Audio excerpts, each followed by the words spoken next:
భారత సరిహద్దుల్లో మళ్లీ యుద్ధ మేఘాలు కమ్ముకుంటున్నాయి. పాకిస్తాన్ తన వంకర బుద్ధిని మరోసారి బయటపెట్టుకుంది. సరిహద్దు దాటి భారత్లో రక్తపాతం సృష్టించడానికి సిద్ధమైన 9 మంది పాకిస్తీనీలు మన సైనికుల చేతిలో హతమయ్యారన్న వార్త ఇప్పుడు సంచలనం సృష్టిస్తోంది. అయితే ఇది కేవలం ఒక సాధారణ చొరబాటు యత్నం మాత్రమే కాదు. దీని వెనుక ఒక భారీ కుట్ర దాగి ఉందని నిఘా వర్గాలు తాజాగా హెచ్చరిస్తున్నాయి. జనవరి 26న జరిగే గణతంత్ర దినోత్సవ వేడుకలే లక్ష్యంగా పాకిస్తాన్ గూఢచారి సంస్థ ఐఎస్ఐ ఒక ప్రమాదకరమైన బ్లూ ప్రింట్ సిద్ధం చేసిందని ఇన్ఫర్మేషన్. చలికాలంలో కమ్ముకునే దట్టమైన మంచుని అడ్డం పెట్టుకుని పాక్ సైన్యానికి చెందిన special service group commandos, Jaish-e Mohammed ఉగ్రవాదులు కలిసి భారత్లోకి చొరబడ్డానికి కాచుకుని కూర్చున్నారు. వీరిని బార్డర్ యాక్షన్ టీమ్ బ్యాట్ అని పిలుస్తారు. రీసెంట్ గా హతమైన 9 మంది కూడా ఈ బ్యాట్ టీమ్ కు చెందిన వారేనని అనుమానిస్తున్నారు. వారి దగ్గర లభించిన అత్యాధునిక ఆయుధాలు, నైట్ విజన్ కెమెరాలు, పాకిస్తాన్ ఆర్మీ ముద్ర ఉన్న సామగ్రి చూస్తుంటే వారు ఎంత పెద్ద విధ్వంసానికి ప్లాన్ చేశారో అర్థమవుతోంది. సాధారణంగా శీతాకాలంలో సరిహద్దుల్లోని కంచెలు మంచుతో కప్పబడి ఉంటాయి. విజిబిలిటీ సున్నాకి పడిపోతుంది. సరిగ్గా ఈ టైం కోసమే శత్రువు వెయిట్ చేస్తూ ఉంటాడు. ఇప్పుడు అదే జరుగుతోంది. జమ్మూ నుండి పంజాబ్ వరకు ఉన్న అంతర్జాతీయ సరిహద్దు పొడవునా వందల సంఖ్యలో ఉగ్రవాదులు లాంచ్ ప్యాడ్స్ వద్ద రెడీగా ఉన్నారని ఇంటెలిజెన్స్ రిపోర్ట్స్ చెప్తున్నాయి. తమ ఉగ్రవాదులు రెడీగా ఉన్నారని ఇటీవల ఓ ఉగ్ర సంస్థ అధిపతి చేసిన సవాల్ ఇందుకు సాక్ష్యంగా ఉంది. పాకిస్తాన్ లో ఈ ఉగ్ర నేతలు స్వేచ్ఛగా తిరుగుతూ ప్రకటనలు చేస్తున్నారు. వారి టార్గెట్ కేవలం సైనిక శిబిరాలు మాత్రమే కాదు, పౌరులను భయభ్రాంతులకు గురి చేయటం కూడా వారి ప్లాన్ లో భాగమే అంటున్నారు నిపుణులు. పాకిస్తాన్ అంతర్గతంగా ఆర్థిక సంక్షోభంతో కొట్టుమిట్టాడుతోంది. పిండి కోసం, గ్యాస్ కోసం జనం కొట్టుకు చస్తున్నారు. ఈ వైఫల్యాల నుండి తమ ప్రజల దృష్టిని మళ్లించడానికి ఆ దేశ సైన్యం మరియు ఐఎస్ఐ ఎంచుకున్న ఏకైక మార్గం భారత్ పై దాడులు. ఏదో రకంగా భారత్ లో రక్తపాతం సృష్టించడం, దాంతో వచ్చే అలజడి చాటున కాలం గడపడమే సైన్యం చేస్తూ ఉంటుంది. పాక్ ఆక్రమిత కాశ్మీర్ పిఓకేలో ప్రస్తుతం దాదాపు 15 నుండి 20 ఉగ్రవాద శిక్షణ శిబిరాలు పూర్తి స్థాయిలో పనిచేస్తున్నాయి. అక్కడ శిక్షణ పొందుతున్న వారికి ఆఫ్ఘనిస్తాన్ నుండి తెప్పించిన అమెరికన్ మేడ్ M4 కార్బైన్ వంటి ఆయుధాలను అందిస్తున్నారు. ఒకప్పుడు కేవలం కాశ్మీర్ లోయకే పరిమితమైన వీరి కార్యకలాపాలు ఇప్పుడు జమ్మూలోని రాజౌరి, పూంచ్ సెక్టార్స్ కి విస్తరించాయి. ఈ ప్రాంతాల్లో దట్టమైన అడవులు ఉండటం ఉగ్రవాదులకు కలిసి వస్తోంది. రీసెంట్ గా జరిగిన చొరబాటు యత్నం విఫలమైనప్పటికీ రాబోయే రోజుల్లో ఇలాంటివి మరిన్ని జరిగే అవకాశం ఉంది. ఐఎస్ఐ చీఫ్ నేతృత్వంలో రావల్పిండిలో జరిగిన రహస్య సమావేశంలో ఆపరేషన్ బ్లీడ్ ఇండియా అనే కొత్త వ్యూహానికి తెరతీశారని సమాచారం.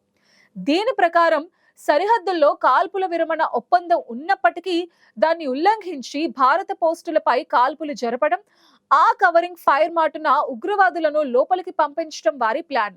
ముఖ్యంగా లోన్ వుల్ఫ్ దాడులు, అంటే ఒంటరిగా వచ్చి రద్దీగా ఉండే ప్రాంతాల్లో దాడులు చేసే విధంగా ఉగ్రవాదులకు బ్రెయిన్ వాష్ చేస్తున్నారు. భారత్ లో ఎన్నికల హడావిడి, పండుగ వాతావరణం ఉన్నప్పుడే దెబ్బ కొట్టాలన్నది వారి కుటిల నీతి. ప్రస్తుతం ప్రపంచ వ్యాప్తంగా యుద్ధం జరుగుతున్న తీరు మారుతోంది. శత్రువు కేవలం కాళ్లతో నడిచి రావటం లేదు, ఆకాశం నుండి, భూమి లోపల నుండి కూడా వస్తున్నాడు. పంజాబ్, రాజస్థాన్ సరిహద్దుల్లో డ్రోన్ల వినియోగం విపరీతంగా పెరిగింది.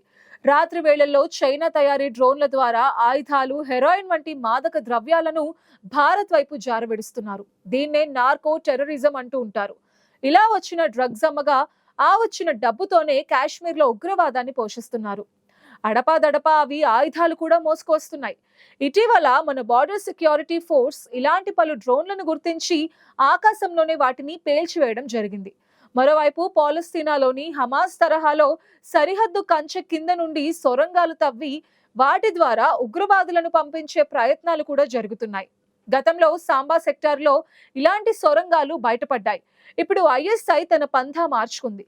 స్థానిక యువతని ఆకర్షించడానికి సోషల్ మీడియాని వాడుకుంటోంది. హైబ్రిడ్ టెర్రరిస్టులు అనే కొత్త వర్గాన్ని తయారు చేస్తోంది. వీరు పగలు సాధారణ పౌరులుగా, విద్యార్థులుగా ఉంటారు. రాత్రి అవ్వగానే ఉగ్రవాదులుగా మారి టార్గెటెడ్ కిల్లింగ్స్ చేస్తారు. మొన్నటికి మొన్న ఢిల్లీలో కార్ బాంబ్ పేలుడుకు కారణమైన డాక్టర్స్ అఘాయిత్యం నేపథ్యంలో కాశ్మీరీ పండిట్స్, వలస కూలీల లక్ష్యంగా ఇటీవల జరిగిన దాడులు దీనికి నిదర్శనం. పాకిస్తాన్ సైన్యం నేరుగా యుద్ధానికి దిగే శక్తి ఎటూ లేదు. తనను కాపాడుతారని అమెరికా, చైనా, సౌదీ దేశాలు అడ్డుపెట్టుకుని ఇన్నాళ్లు గడిపింది. ఇప్పుడు తమ దేశ ప్రజల దృష్టి మళ్లించేందుకు ఇలాంటి 1000 కోతల యుద్ధం నినాదంతో భారత్ ని రక్తమోడించాలని చూస్తోంది. శత్రువు ఎంత కుట్ర చేసినా భారత సైన్యం మాత్రం దేశ సరిహద్దులను కంటికి రెప్పలా కాపాడుతూనే ఉంది. సరిహద్దుల్లో ఇప్పుడు యాంటీ ఇన్ఫిల్ట్రేషన్ గ్రిడ్ అంటే చొరబాటు నిరోధక వలయం అత్యంత పటిష్టంగా ఉంది. లేజర్ గోడలు, థర్మల్ ఇమేజర్స్, మోషన్ సెన్సార్స్ తో చీమ చిటుక్కుమన్న పసిగట్టే టెక్నాలజీ మన దగ్గర ఉంది. అందుకే 9 మంది కాదు కదా, 90 మంది వచ్చినా వారిని మట్టి కరిపించే సత్తా మన సైనికులకి ఉంది. అండ్ రీసెంట్ గా జరిగిన ఎన్కౌంటర్ భారత సైన్యం అప్రమత్తతకు నిదర్శనం. ఆర్మీ చీఫ్ కూడా స్పష్టమైన హెచ్చరికలు జారీ చేశారు. చొరబాట్లకు ప్రయత్నిస్తే వారి శవాలను వెనక్కి తీసుకువెళ్ళడానికి కూడా ఎవ్వరూ మిగలరు అని పాకిస్తాన్ కి గట్టి సందేశం పంపించారు. అవసరమైతే మరోసారి సర్జికల్ స్ట్రైక్స్ చేయడానికి, సరిహద్దు దాటి వెళ్లి ఉగ్రవాద శిబిరాలను ధ్వంసం చేయడానికి భారత్ వెనకాడదని రక్షణ శాఖ వర్గాలు చెప్తున్నాయి. మన దేశం నిర్వహించిన ఆపరేషన్ సింధూర్ పూర్తి కాలేదని, అది కేవలం పాజ్ చేయడం మాత్రమే జరిగిందని ఇప్పటికే పలుమార్లు వార్న్ చేయడం కూడా జరిగింది. ఏ క్షణానైనా ఆపరేషన్ సింధూర్ 2 జరిగే అవకాశం ఉందని నిపుణులు చెప్తున్నారు. ఇలాంటి యుద్ధాలు ఎన్ని జరిగినా తామే గెలిచామని ప్రచారం చేసుకుంటుంది పాకిస్తాన్. తన పాత అలవాటు ప్రకారం చనిపోయింది తమవారు కాదని బుకాయించే ప్రయత్నం కూడా చేస్తూ ఉంటుంది.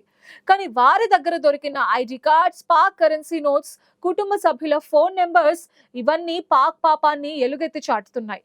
గణతంత్ర దినోత్సవం వేళ దేశం మొత్తం అప్రమత్తంగా ఉండాలని, అనుమానాస్పద వస్తువులు గాని, వ్యక్తులు గాని కనిపిస్తే వెంటనే సమాచారం ఇవ్వాలని పోలీసులు కోరుతున్నారు.